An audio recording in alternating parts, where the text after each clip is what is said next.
오늘 아침에 조선일보에 마이클 브린 칼럼이 나왔습니다. 외신기자클럽 회장을 했고요. 한국인이라는 책을 썼습니다.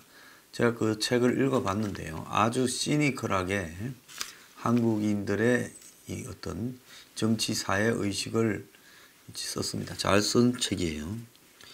그래서 이 사람이 지금 문 정권에 대해서 굉장히 좀 비판적인 글을 써서 문 정권이 발칵 뒤집어진 적도 있지요. 문재인 정부가 언론 자유에 대한 의식이 약하다. 그리고 공정사회 이야기하려면 법의 영역을 건드리지 마라. 이런 여러 가지 비판을 갖다가 이야기했습니다. 사법 판결까지 민심에 영향받는 한국적 현상에 대해서 이해가 안 된다. 자, 이렇게 이야기를 했고, 또 문재인을 두고 파라오처럼 고집불통이다. 이런 칼럼도 썼고, 자, 이런 이중잣대가 심한 정권에서 사법개혁이 되겠느냐라는 이야기를 했고, 또 반일 티셔츠를 입고 있는 시민과 문재인 대통령이 얼굴이 박혀 있는 시민의 옷을 보고 우려를 했습니다. 민심이 민주주의라는 한국의 직접 민주주의에 대해 그게 한국의 가장 큰 문제다. 이런 지적까지도 했어요. 제가 읽은 그 사람의 책에 나오는 구절입니다. 문재인은 그리 시위에 의해서 의사결정이 이루어지는 형태의 민주주의에 강력하게 맞설 만한 위치에 있지만 그럴 가능성이 낮아 보인다. 국민 정서에 힘입어 일거의 청와대 주인이 되었을 뿐 아니라 독재에 저항하며 체류가스 속에서 성장한 세대에 속하기 때문이다. 그래서 마치 민심이라고 이야기하는 속에서 대중을 왜곡시키는 부분이 또 다른 독재가 될 수 있다라는 그런 이야기를 했습니다. 그래서 지금 마이클 브린이 한국의 보수에 대해서도 굉장히 비판에 나섰습니다. 우파의 지금 정치 철학이 문재인만 아니면 된다. 즉 문재인 빼고는 다 괜찮다라는 식으로 가고 있는 게 문제다는 걸 지적을 하고 나섰습니다. 그래서 황교안이 지난달에 단식 투쟁을 할 때 왜 그러지 하는 반응이 많았다.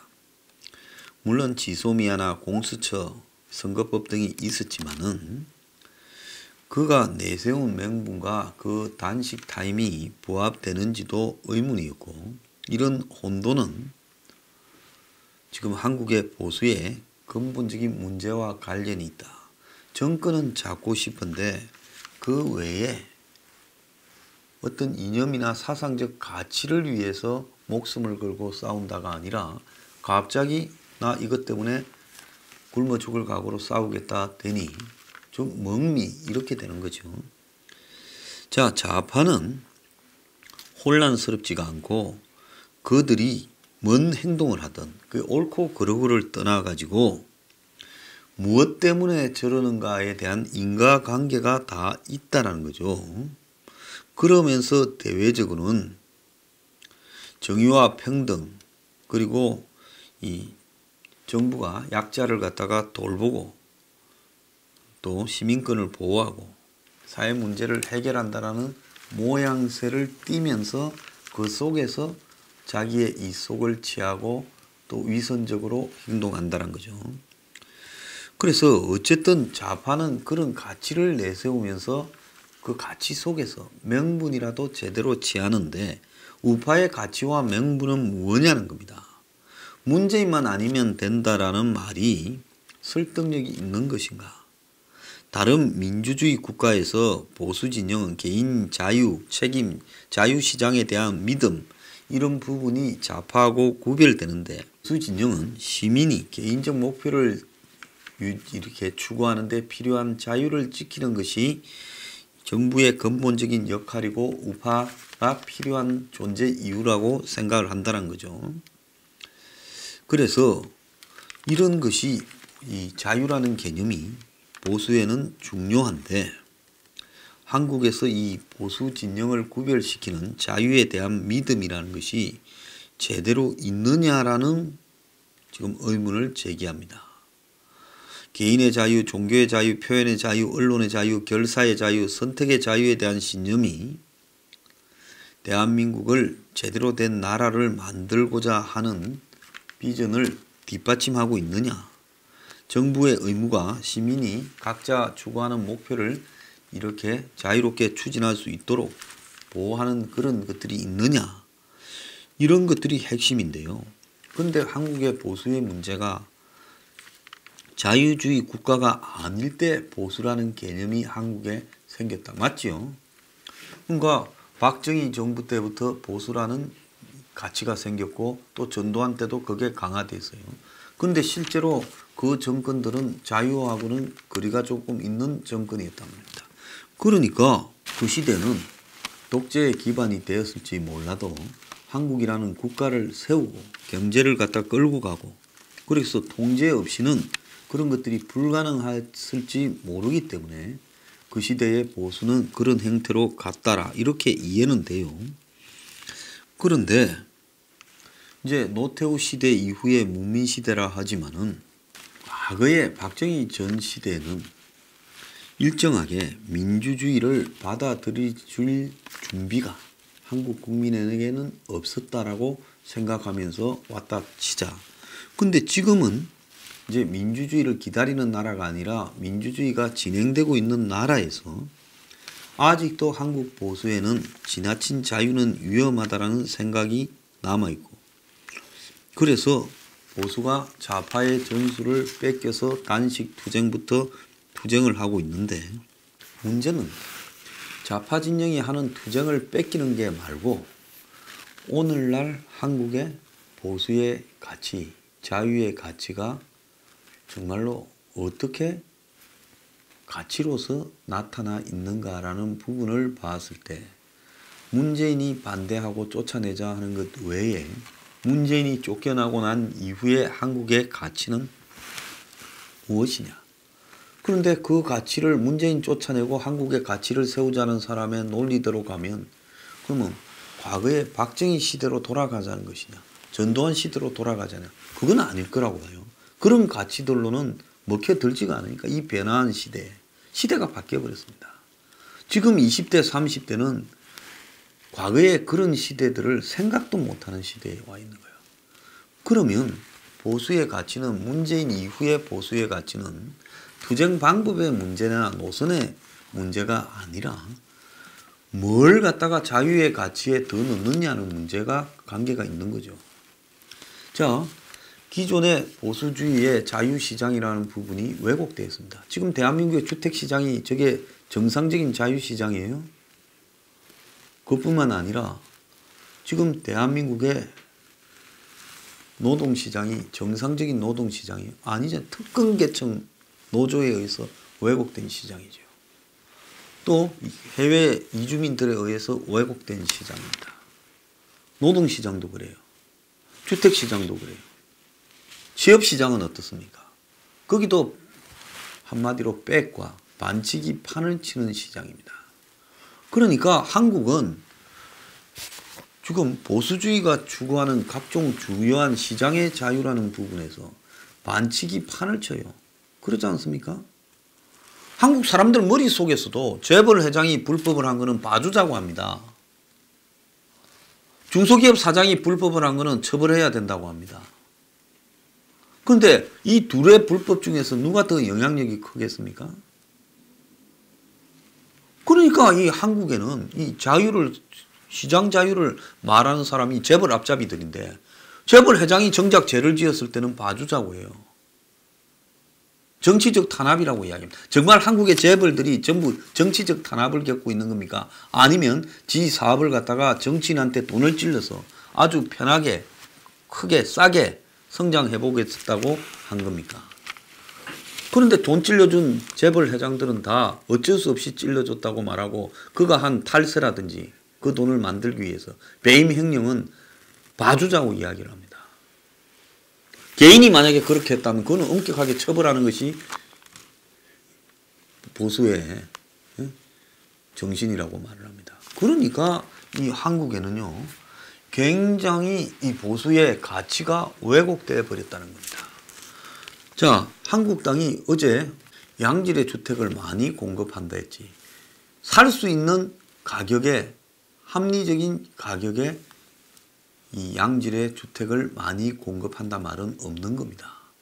그러니까 무슨 GS건설이든 대우건설이든 삼성건설이든 이런 쪽에서 공급하는 수많은 비싼 평당 5천만 원 이상의 아파트를 많이 공급한다는 거죠. 그 양질이죠. 가보면 깨끗하게 잘 지었죠. 근데 살 수 있는 것과는 거리가 먼 겁니다. 그러니까 이 주거정책에서 한국당의 발표나 황교안의 민부론을 보면 이런 황당한 소리가 나오는 겁니다. 이거는 어디에서 비롯되는 거냐? 현 시대에 대한 철학적 인식의 결여라는 겁니다. 지금 이 시대가 신자유주의고 글로벌리즘이고 끝나가는구나. 양극화가 극대화되구나. 저성장이 보편화되구나. 0% 이자가 디플레이션이 거의 보편화되는 시대구나. 이런 시대에서 이제 성장 시대와는 다른 가치로서 대중들을 어떻게 포용해 갈 거냐. 타다 문제를 둘러싸서 나오는 저 소동도요. 결국은 시대에 대한 무식함 때문이라고 봅니다. 지금 현재 이재용은 모빌리티나 4차 산업혁명과 관계없는 일종의 그야말로 불법을 통해서 택시 영업해서 그걸 가지고 혁신으로 위장한 채 주식 상장시켜 먹으려고 하는 행위를 하고 있는 범죄 행위를 한다. 저는 그렇게 진단을 합니다. 그런데 보수의 다수는 타다 문제가 모빌리티 산업, 4차 산업혁명의 핵심의 기수이냐. 이걸 여기에 규제를 완화해 줘야 되는데 규제를 막고 있는 것이 잘못된 것이냐 비판을 합니다. 그리고 택시 기사들의 반대 때문에 이 부분이 마치 저지된 양 택시들을 나쁜 집단으로 매도합니다. 근데 여기에 깔려있는 핵심적인 문제는 뭔가 하면 일단 타다는 모빌리티도 아니고 4차 산업혁명도 아니고 남들은 다 택시 매너 사서 하는데 지금 카카오가 택시 매너 사서 돌리잖아요. 누가 뭐라 합니까? 근데 이자는 택시 매너를 안 사고 주절주절 사기를 치듯이 말을 하고 있기 때문에 불법이라는 것을 다 외면합니다. 그러면서 엄청난 서민의 주거로 고통보다 훨씬 많은 분량의 타다 옹호 기사들을 내세웁니다. 이게 보수 언론뿐만 아니라 이것이 바로 한국당이나 한국의 보수의 수준인 거죠. 이 수준을 유지하는 이상은 제가 봤을 때는 보수가 집권하기는 어렵다는 겁니다. 박근혜, 이명박을 거치면서 보수의 수준이 미천이 드러났습니다. 점점 보수가요, YS 이후에 이 수준들이 낮아져 온 거죠. 이 문제를 외면한 채요, 탄핵이 억울하니 만일만 가지고 따지면요, 이건 영원히 집권하지 말자라는 부분하고 같은 겁니다. 이런 말을 하면 또 저보고 사탄파요? 웃기는 소리 하지 마라 그랬어요.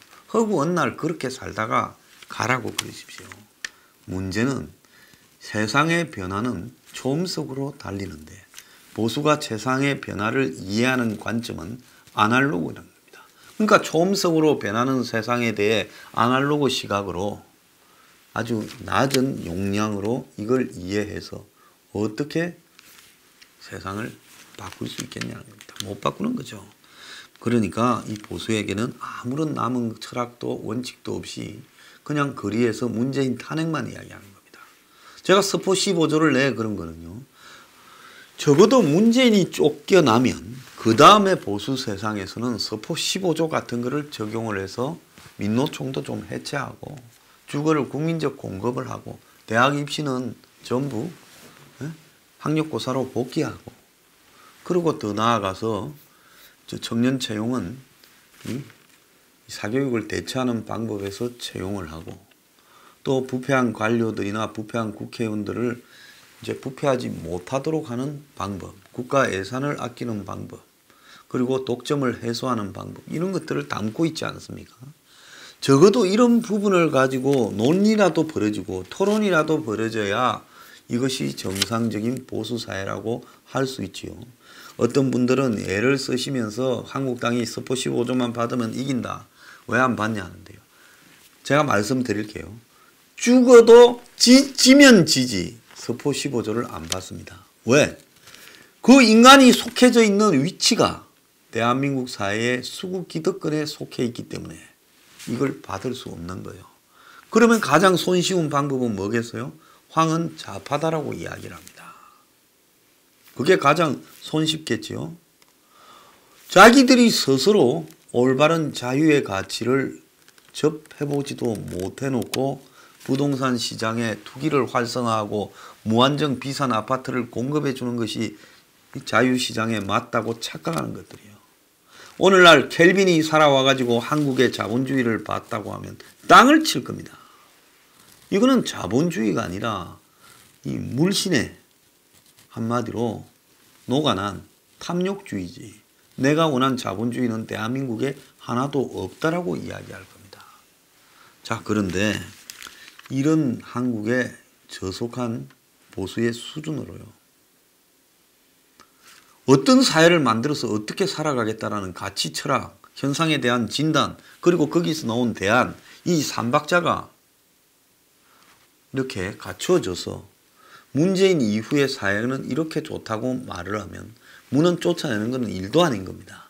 그런데 문제는 뭔가 하면 문 쫓아내는 것 외에 문을 쫓아내고 황교안의 세상을 생각했을 때 그 세상은 좋을 거라고 생각이 들겠냐는 겁니다. 무조건 문만 쫓아내면 해결된다고요? 정말 그렇게 생각을 하면요. 이제는 솔직히 말하면 여러분들 세대에서 대한민국이 민주주의 국가로 회복되는 것을 다시 지켜보는 것은 영원히 불가능할 거라고 제가 생각합니다. 나이가 들고요. 그리고 마음을 내려놓으면 그야말로 후배 세대들을 위해서 허심탄회하게 우리가 할 수 있는 걸 하고 가야 된다는 생각을 가져야지. 옹고집어로 내 생각이 맞다라고 부딪히면서 그냥 맹목적이 되면 이젠 그땐 다 죽자는 겁니다. 어떤 길을 택하겠습니까? 지금 이대로는요. 방법이 없는 상황이다.